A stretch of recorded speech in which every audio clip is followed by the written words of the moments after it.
അതിലേക്ക് വരുന്നതിന് മുമ്പ് ജേക്കബ് പറഞ്ഞതിനോട് കൂട്ടിച്ചേർത്തൊരു കാര്യം പറയാനുള്ളത്, ഇതിൻ്റെ ഭാഗമായിട്ട് തന്നെ പറയാനുള്ളത്, ഈ മാധ്യമങ്ങളുടെ ഈ തരത്തിലുള്ളൊരു ഷിഫ്റ്റ് സമീപകാലത്ത് സംഭവിച്ചതാണെന്ന് എനിക്ക് തോന്നുന്നില്ല. ഇപ്പോൾ ഇതര സംസ്ഥാന തൊഴിലാളികളുടെ കാര്യം എടുത്താൽ, കേരളത്തിലൊരു ക്രൈം നടന്നാൽ, ഇപ്പോൾ ഒരു കൊലപാതകം നടന്നാൽ അതിൽ അറസ്റ്റ് ചെയ്യപ്പെടുന്നത് ഒരു ഇതര സംസ്ഥാന തൊഴിലാളിയാണെങ്കിൽ നമ്മൾ അങ്ങനെ തന്നെ വാർത്ത കൊടുക്കും, ഇതര സംസ്ഥാന തൊഴിലാളി അറസ്റ്റിൽ നിന്ന്. നേരെ മറിച്ച് ഒരു കൊലപാതക കേസിൽ പ്രതിയാവുന്നത് ഒരു മലയാളിയാണെങ്കിൽ മലയാളി അറസ്റ്റിൽ നിന്ന് നമ്മൾ കാണാറില്ല.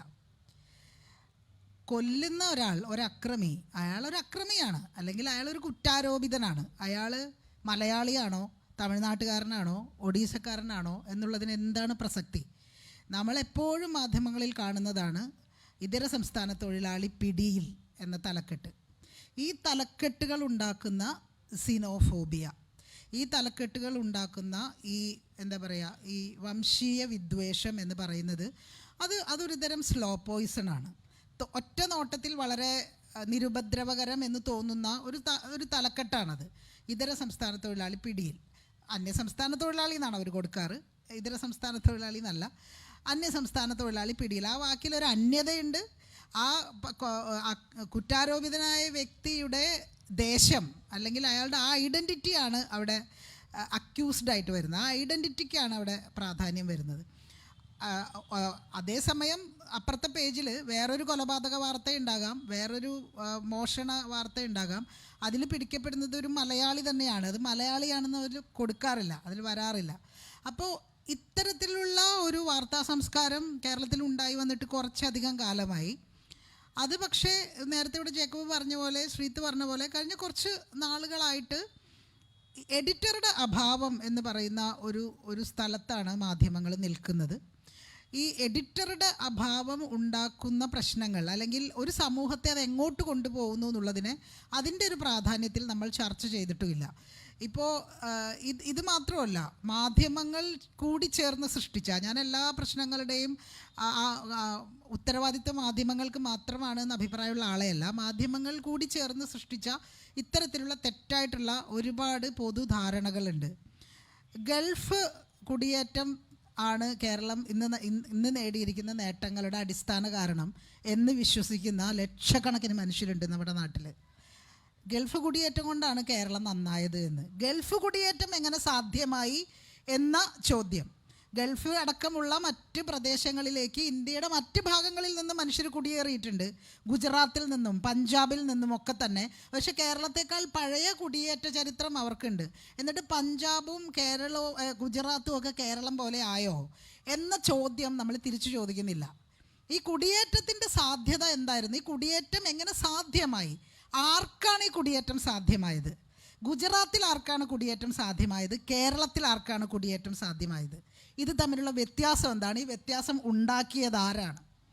എന്തുകൊണ്ട് ഇവിടുത്തെ സാധാരണ മനുഷ്യർക്ക്, ജാതീയമായും സാമൂഹികമായും പിന്നോക്കം നിൽക്കുന്ന ഈഴവരടക്കമുള്ള മുസ്ലിങ്ങളടക്കമുള്ള മനുഷ്യർക്ക് എന്തുകൊണ്ട് കുടിയേറ്റം സാധ്യമായി എന്ന ചോദ്യത്തിലേക്കാണ് അടിസ്ഥാനപരമായിട്ട് അത് എത്തേണ്ടത്. പക്ഷെ നിർഭാഗ്യവശാൽ നമ്മൾ ഉണ്ടാക്കി വെച്ചിട്ടുള്ള ശക്തമായിട്ടുള്ളൊരു പൊതുബോധം എന്ന് പറയുന്നത് കേരളം നേടിയിട്ടുള്ള എല്ലാ നേട്ടങ്ങളുടെയും അടിസ്ഥാന കാരണം എന്ന് പറയുന്നത് ഗൾഫ് കുടിയേറ്റമാണ്. അതിൽ രാഷ്ട്രീയ പ്രസ്ഥാനങ്ങൾക്ക് പങ്കില്ല, ഇടതുപക്ഷത്തിന് പങ്കില്ല, കേരളം മാറി മാറി ഭരിച്ച ഒരു മുന്നണിക്കും അതിൽ പങ്കില്ല എന്നാണ് ഉണ്ടാക്കി വെച്ചിട്ടുള്ളൊരു പൊതുബോധം. കേരളത്തിൻ്റെ പ്രധാനപ്പെട്ട വരുമാനം ലോട്ടറിയും മദ്യവുമാണ് എന്ന് പറയുന്നത് പോലെ തന്നെയുള്ള മറ്റൊരു തെറ്റായ പൊതുബോധമാണ് ഇത്. ഇങ്ങനെ ഈ വലതുപക്ഷവൽക്കരണം എന്ന് പറയുന്നത് പുറമേക്ക് വയലൻ്റ് അല്ല എന്ന് തോന്നുന്ന, പുറമേക്ക് വളരെ സാധാരണമായി തോന്നുന്ന കാര്യങ്ങളിലൂടെ കൂടിയാണ് സംഭവിക്കുന്നത്. ഇപ്പോൾ ഈ പറയുന്ന ഒരു ഇതര സംസ്ഥാന തൊഴിലാളി ഇവിടെ കൊല്ലപ്പെടുമ്പോൾ അയാൾക്ക് വേണ്ടി ഒരുപാട് പേര് സാമൂഹ്യ മാധ്യമങ്ങളിൽ സംസാരിക്കുകയൊക്കെ ചെയ്യുന്നുണ്ട്. അതുപോലെ ഇപ്പോൾ ആദ്യം പറഞ്ഞതുപോലെ ഒരു ക്രൈം ചെയ്യുന്നത് ഒരു അന്യസംസ്ഥാന തൊഴിലാളിയാണ് എന്ന് വാർത്ത കൊടുക്കുന്നതിനകത്ത് വളരെ പ്രകടമായ ഒരു വംശീയതയുണ്ട്.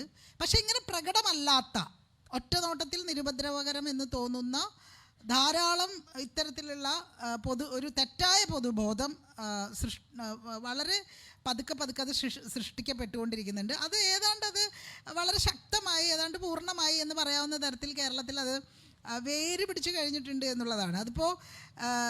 അത് നമ്മളെല്ലാവരും ഏതാണ്ട് അതിൽ പെട്ട് കഴിഞ്ഞ് നമ്മളൊരു അൽഗോരിതമൈസ്ഡ് ആയിട്ടുള്ള ഒരു ലോകത്താണ് ജീവിക്കുന്നത്. വെർട്ടിക്കലൈസ്ഡ് ആയിട്ടുള്ള അൽഗോരിതമൈസ്ഡ് ആയിട്ടുള്ള ഒരു ലോകത്താണ് നമ്മൾ. ലോകത്തെ വെർട്ടിക്കൽ വ്യൂവിലാണ് ഇപ്പോൾ കാണുന്നത്, ഇൻസ്റ്റഗ്രാമിലൂടെയാണ് നമ്മൾ കാണുന്നത്. നമ്മളിത് പറഞ്ഞാൽ നമുക്ക് തന്തവൈവാണെന്ന് പറയും. പക്ഷേ നമ്മൾ എത്തി നിൽക്കുന്ന ഒരു സ്ഥലം എന്ന് പറയുന്നത് വളരെ അൽഗോരിതമൈസ്ഡ് ആയിട്ടുള്ളൊരു ലോകത്താണ്. നമ്മൾ കാണുന്നതും സത്യത്തിൽ നമ്മളിപ്പോൾ ഇരിക്കുന്ന ഒരു എക്കോ ചേമ്പറിലാണ്. കാരണം ഒരേപോലെ ഒരേപോലെ ചിന്തിക്കുന്ന കുറേ മനുഷ്യരുടെ കൂട്ടമാണിത്.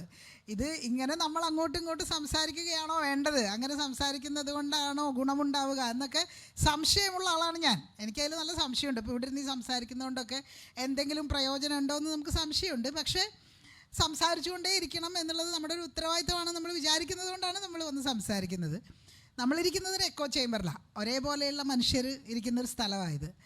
ഇതിൻ്റെ പുറത്തുള്ള മനുഷ്യരെ ഇപ്പം നമ്മൾ സോഷ്യൽ മീഡിയ ഉണ്ടാക്കിയ ഒരു വലിയ ഒരു ഷിഫ്റ്റ് എന്ന് പറയുന്നത് ഒരേപോലെയുള്ള മനുഷ്യർ മാത്രം തമ്മിൽ കാണുന്ന ഒരു ഒന്നായി ലോകം ഇങ്ങനെ മാറിക്കൊണ്ടിരിക്കുന്നു എന്നുള്ളതാണ് സോഷ്യൽ മീഡിയ ഉണ്ടാക്കിയ പ്രധാനപ്പെട്ട ഒരു ഷിഫ്റ്റ്, അതിൻ്റെ ഒരു മാറ്റം എന്ന് പറയുന്നത്. വളരെ ഫണ്ടമെൻ്റൽ ആയിട്ടുള്ള അടിസ്ഥാനപരമായിട്ടുള്ളൊരു മാറ്റം തന്നെയാണ് അങ്ങനെ ഇവിടെ സൃഷ്ടിക്കപ്പെട്ടിട്ടുള്ളത്.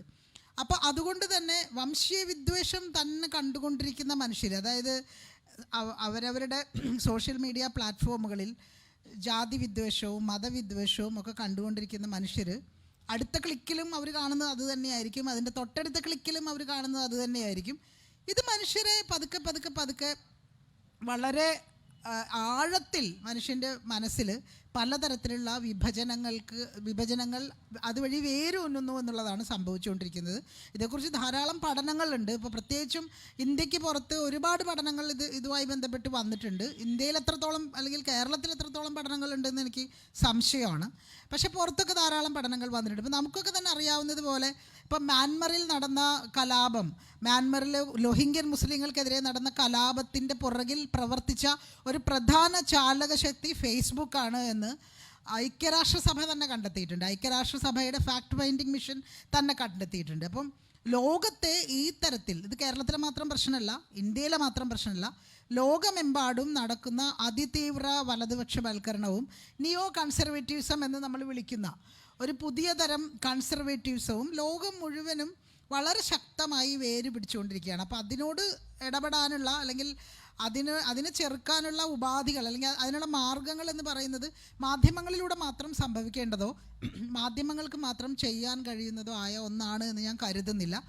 പൊതുവിൽ നമുക്ക് വേറൊരു നമ്മളുടെ മുമ്പിലുള്ള നമ്മൾ ചെയ്യുന്നൊരു കാര്യം, എല്ലാ ഉത്തരവാദിത്തങ്ങളും മാധ്യമങ്ങളുടെ തലയിൽ കെട്ടിവെക്കുകയും അവരവരുടെ ഉത്തരവാദിത്തത്തിൽ നിന്ന് കൈ കഴുകുകയും ചെയ്യുക എന്നുള്ളൊരു പണി നമ്മളെല്ലാവരും എടുക്കാറുണ്ട്. നമ്മളുടെയൊക്കെ തലച്ചോറുകൾ വളരെ ആ തരത്തിൽ ഈ പറയുന്ന ആ രൂപത്തിലേക്ക് മാറിക്കഴിഞ്ഞിട്ടുണ്ട്. അതുകൊണ്ടാണ് ജേർണലിസമാണ് എന്ന നാട്യത്തിൽ കഥാപ്രസംഗം നടത്തുന്നവർക്ക് അപ്രീസിയേഷൻ കിട്ടുന്ന നാടാണ് നമ്മുടെ. ഒരാൾ വന്നിരുന്ന് ക്യാമറയിൽ നോക്കിയിട്ട് വളരെ വൈകാരിക വിക്ഷുബ്ധമായ പൊട്ടിത്തെറി നടത്തുമ്പോൾ നമ്മളൊക്കെ വളരെ ഹാപ്പിയാവും. അതിന് ഷെയറാണ്, അതിങ്ങനെ പറക്കുവാണ്. പക്ഷേ കൃത്യമായി കാര്യം പറയുകയും വളരെ മാറ്റർ ഓഫ് ഫാക്റ്റായി സംസാരിക്കുകയും നെല്ലും പതിരും തിരിച്ചുള്ള വാർത്ത തന്നെ പുറത്തു കൊണ്ടുവരികയും ചെയ്യുന്ന മാധ്യമങ്ങൾ നമ്മൾ കാണുന്നില്ല, നമ്മൾ വായിക്കുന്നില്ല, നമ്മൾ അവർക്ക് യാതൊരു തരത്തിലുള്ള സപ്പോർട്ടും കൊടുക്കുന്നില്ല. ഇപ്പം എന്നോട് ഈ സമീപകാലത്ത് മലയാളത്തിൽ വന്ന ഏറ്റവും നല്ല വാർത്ത എന്താണെന്ന് ചോദിച്ചാൽ നിങ്ങളിൽ ചിലപ്പോൾ 3/4 ആളുകളും കണ്ടിട്ടില്ലാത്തൊരു വാർത്തയായിരിക്കും. അത് ശ്രീജിത്ത് പിന്നെ പ്രവർത്തിക്കുന്ന അഴിമുഖത്തിലും അതുപോലെ ഇംഗ്ലീഷിൽ ന്യൂസ് മിനിറ്റിലും ഒക്കെ വന്നിട്ടുള്ള ബോബി ചെമ്മണ്ണൂർ എന്ന് പറയുന്ന ബിസിനസ്സുകാരൻ്റെ ബിസിനസ് സാമ്രാജ്യത്തിലെ പ്രശ്നങ്ങളെക്കുറിച്ച് വന്നിട്ടുള്ള വാർത്തയാണ്. അതിൽ ആ വാർത്ത എന്തുകൊണ്ടാണ് ഒരുപാട് പേര് വായിക്കാതെ പോയതെന്ന് ചോദിച്ചാൽ ബോബി ചെമ്മണ്ണൂർ തട്ടിപ്പുകാരനാണെന്ന് അതിലെവിടെയും പറയുന്നില്ല. ബോബി ചെമ്മണ്ണൂരിനെ കുറിച്ചുള്ള ഒരു ജഡ്ജ്മെൻ്റൽ ആയിട്ടുള്ള ഒരു അഭിപ്രായം അതിൽ പറയുന്നേ ഇല്ല. ആ അഭിപ്രായം രൂപീകരിക്കാനുള്ള ഉത്തരവാദിത്തം അത് വായിക്കുന്നവർക്ക് വിട്ടിരിക്കുകയാണ്.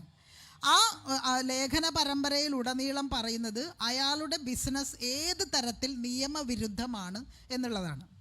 എത്രത്തോളം നിയമവിരുദ്ധമായ കാര്യങ്ങളാണ് അയാൾ ചെയ്യുന്നത് എന്നുള്ളതാണ് ആ വാർത്തയിൽ പറയുന്നത്. പക്ഷേ അത്തരം വാർത്തകൾ നമ്മൾ വായിക്കാറില്ല. കാരണം അതിൽ നമ്മളുടെ ഒരു വൈകാരികതയെ ഉത്തേജിപ്പിക്കുന്ന തരത്തിലുള്ള പദപ്രയോഗങ്ങളില്ല, അത്തരത്തിലുള്ള എന്താ പറയുക, അങ്ങനെയുള്ള വിഷ്വലുകളില്ല, കഥാപ്രസംഗമില്ല. അത് വാർത്തയാണ്, വളരെ പ്ലെയിൻ ആയിട്ടുള്ള വാർത്തയാണ്. വളരെ പ്ലെയിനായ വാർത്ത നമുക്ക് വേണ്ട. അതായത് ഒരു വാർത്ത വായിച്ച് അല്ലെങ്കിൽ ഒരു വാർത്ത കണ്ട് അതിൽ നിന്നും ഒരു നിഗമനത്തിൽ എത്തിച്ചേരാനുള്ള ഉത്തരവാദിത്തം നമുക്ക് തരികയാണെങ്കിൽ നമുക്കത് വേണ്ട എന്നുള്ളതാണ്. ആ നിഗമനം കൂടി നിങ്ങൾ എനിക്ക് വേണ്ടി ഇങ്ങ് നടത്തി തരണം എന്ന ഒരു സമീപനം. ഈ വാർത്തയിൽ നിന്ന് എന്ത് മനസ്സിലാക്കണം എന്നുള്ളതും ഈ വാർത്ത നമുക്കുണ്ടാക്കേണ്ട ഒരു കാഴ്ചപ്പാട് എന്താണെന്നുള്ളതും നിങ്ങളിങ്ങനെ ഒരു കഷ്ണം പേപ്പറിൽ പൊതിഞ്ഞിട്ട് എനിക്ക് തന്നാൽ വളരെ സന്തോഷം എന്ന ഒരു സമീപനത്തിലേക്ക് നമ്മൾ മാറിക്കഴിഞ്ഞിട്ടുണ്ട്. നമ്മളൊരു ഏറ്റവും എന്താ പറയുക, നമ്മൾ സാധാരണ ഒരു ഹോട്ടലിൽ പോയി ഭക്ഷണം കഴിക്കാൻ പോലും നമ്മൾ റേറ്റിംഗ് നോക്കും. നമ്മളൊരു സിനിമ കാണാൻ റേറ്റിംഗ് നോക്കും. ആമസോണിൽ നിന്നൊരു പ്രോഡക്റ്റ് വാങ്ങിക്കാൻ റേറ്റിംഗ് നോക്കും. ഒരു റേറ്റിംഗും നോക്കാതെ യാതൊരു തരത്തിലുള്ള ചിന്തയും ഇല്ലാതെ നമ്മൾ കൺസ്യൂം ചെയ്യുന്ന ഒറ്റ സാധനമേ ഉള്ളൂ, അത് വാർത്തയാണ്. നമ്മൾ ടെലിവിഷൻ കാണുന്നു, ടെലിവിഷനിലെ അവതാരകരുടെ പ്രസംഗങ്ങൾ കാണുന്നു, നമ്മളത് അങ്ങനെ തന്നെ കൺസ്യൂം ചെയ്യുകയാണ്. നമ്മൾ ഇതിങ്ങനെയാണോ വേണ്ടത്, അല്ലെങ്കിൽ ഇതാണോ ഇന്നത്തെ പ്രധാന വാർത്ത, ഈ വാർത്ത തിരഞ്ഞെടുത്തതിൽ അവർക്കുള്ള അജണ്ട എന്താണ്, അതിൻ്റെ മുൻഗണന അവരെങ്ങനെയാണ് തീരുമാനിച്ചത്, അല്ലെങ്കിൽ ഈ പറയുന്ന കാര്യം തെറ്റാണോ ശരിയാണോ, ഇങ്ങനെ എത്ര പേര് ആലോചിക്കാൻ മെനക്കെടുന്നുണ്ട് എന്നുള്ള ഒരു സംഗതി നമ്മുടെ മുമ്പിലുണ്ട്. അപ്പോൾ അതുകൊണ്ട് തന്നെ ഇത് എല്ലാവർക്കും ഇതിൽ പങ്കുണ്ട്, എല്ലാവർക്കും ഇതിൽ ഉത്തരവാദിത്തമുണ്ട്. ഇതിലെന്തെങ്കിലും മാറ്റം കൊണ്ടുവരാനുള്ള ഉത്തരവാദിത്തവും എല്ലാവർക്കും ഒരുമിച്ച് തന്നെ എല്ലാവരും പങ്കിടേണ്ടുന്ന ഒരു ഉത്തരവാദിത്തമാണെന്ന് ഞാൻ വിചാരിക്കുന്നു. ഇപ്പോൾ ഞാനിങ്ങനെ ആലോചിക്കുകയായിരുന്നു ഇവിടെ വന്നപ്പോൾ, ഇവിടെ ഇത്തരം ചർച്ചകളിൽ വരുന്ന ആളുകൾ ആരാണ് എന്നുള്ളത്. ഞാൻ ഈയിടെ ബാംഗ്ലൂർ ഇതുപോലെ തന്നെ ഒരു 2 ദിവസത്തെ ഒരു മാധ്യമ സെമിനാറിൽ പങ്കെടുക്കാൻ പോയി. അപ്പം ടെലിവിഷനെ കുറിച്ചുള്ളൊരു ചർച്ചയാണ്. അവിടെ വന്നിട്ടുള്ള പാനലിസ്റ്റുകൾ ഒന്ന് ശ്രീനിവാസൻ ജെയിൻ, പിന്നെ മറ്റൊന്ന് മായാ ശർമ്മ. ഇവരെയൊക്കെ നിങ്ങൾക്ക് അറിയുന്നുണ്ടാവും, വളരെ പോപ്പുലറായിട്ടുള്ള ആങ്കർമാരായിരുന്നു. ശ്രീനിവാസൻ ജെയിനും മായാ ശർമ്മയും ഒന്നും ഇപ്പോൾ ടെലിവിഷനിൽ വർക്ക് ചെയ്യുന്നില്ല. ഇപ്പോൾ അതായത് ഈ ടെലിവിഷനിലൊക്കെ ഇപ്പോൾ ജോലി ചെയ്തുകൊണ്ടിരിക്കുന്ന ആളുകൾക്ക് ഇത് ആലോചിക്കാനോ ചർച്ച ചെയ്യാനോ ജനങ്ങളുടെ മുന്നിലേക്ക് വരാനോ ഒരു ഫീഡ്ബാക്ക് എടുക്കാനോ വിമർശനങ്ങൾ കേൾക്കാനോ ഒന്നുമുള്ള സമയമില്ല, താല്പര്യമില്ല. ഇപ്പം ഇതുപോലുള്ള ചർച്ചകളിൽ വരുന്ന ആളുകൾ മാധ്യമങ്ങൾ നടത്തുകയും മാധ്യമങ്ങളുടെ ഭാഗമായിരിക്കുകയും എന്നാൽ വേറിട്ട ഒരു സമീപനം സ്വീകരിക്കുകയും ചെയ്യുന്ന, അല്ലെങ്കിൽ വേറിട്ട തരത്തിൽ ഉള്ള കാഴ്ചപ്പാടുകൾ വെച്ച് പുലർത്തുന്നവർ മാത്രമാണ് എന്നുള്ളതാണ്. ഇപ്പോൾ അഴിമുഖം പോലെ വളരെ വ്യത്യസ്തമായിട്ടുള്ള ഒരു വാർത്താ പ്ലാറ്റ്ഫോം നടത്തുന്ന ശ്രീജിത്ത്, അല്ലെങ്കിൽ ഇപ്പോൾ ഡെക്കൻ ക്രോണിക്കിളിൻ്റെ ഭാഗമായി അതിൻ്റെ എഡിറ്ററായിട്ടിരിക്കുന്ന പിന്നെ ജേക്കബ്, ഞാനും ഏറെ കാലം ഈ മെയിൻ സ്ട്രീം മാധ്യമങ്ങളോടൊപ്പം നിന്ന് അവിടെ നിന്ന് പുറത്തിറങ്ങി സ്വന്തമായൊരു മാധ്യമ സ്ഥാപനം തുടങ്ങിയ ഒരാളാണ്. അപ്പോൾ ഇങ്ങനെ മാറി നിൽക്കുന്ന മനുഷ്യരാണ് ഈ ചർച്ചകളിൽ പങ്കെടുക്കുന്നത് എന്നുള്ളത് പോലും ഇതിൻ്റെ ഒരു വലിയ പരിമിതിയാണ്. മറിച്ച് നമ്മൾ തിരിച്ച് ഇവിടെ ഇരിക്കുന്ന നമ്മളെല്ലാവരും ഏറ്റവും കൂടുതൽ പ്രോത്സാഹനം കൊടുക്കുന്നതും നേരത്തെ പറഞ്ഞ പോലെ ഒരു റേറ്റിംഗും നോക്കാതെ കൺസ്യൂം ചെയ്യുന്നതും ഈ പറയുന്ന ഈ അനുദിനം സമൂഹത്തെ ഇങ്ങനെ വിഘടിപ്പിച്ചുകൊണ്ടിരിക്കുകയും വിഷലിപ്തമാക്കിക്കൊണ്ടിരിക്കുകയും യാതൊരു തരത്തിലുള്ള ഉൾക്കാമ്പുമില്ലാത്ത കഥാപ്രസംഗങ്ങൾ നടത്തുകയും ചെയ്യുന്നവരെയാണ് എന്നുള്ളത് നമ്മൾ സ്വയം വിമർശനപരമായി ആലോചിക്കേണ്ട, പാർട്ടി ഭാഷയിൽ പറഞ്ഞാൽ സ്വയം വിമർശനപരമായി ആലോചിക്കേണ്ട ഒരു കാര്യമാണ്.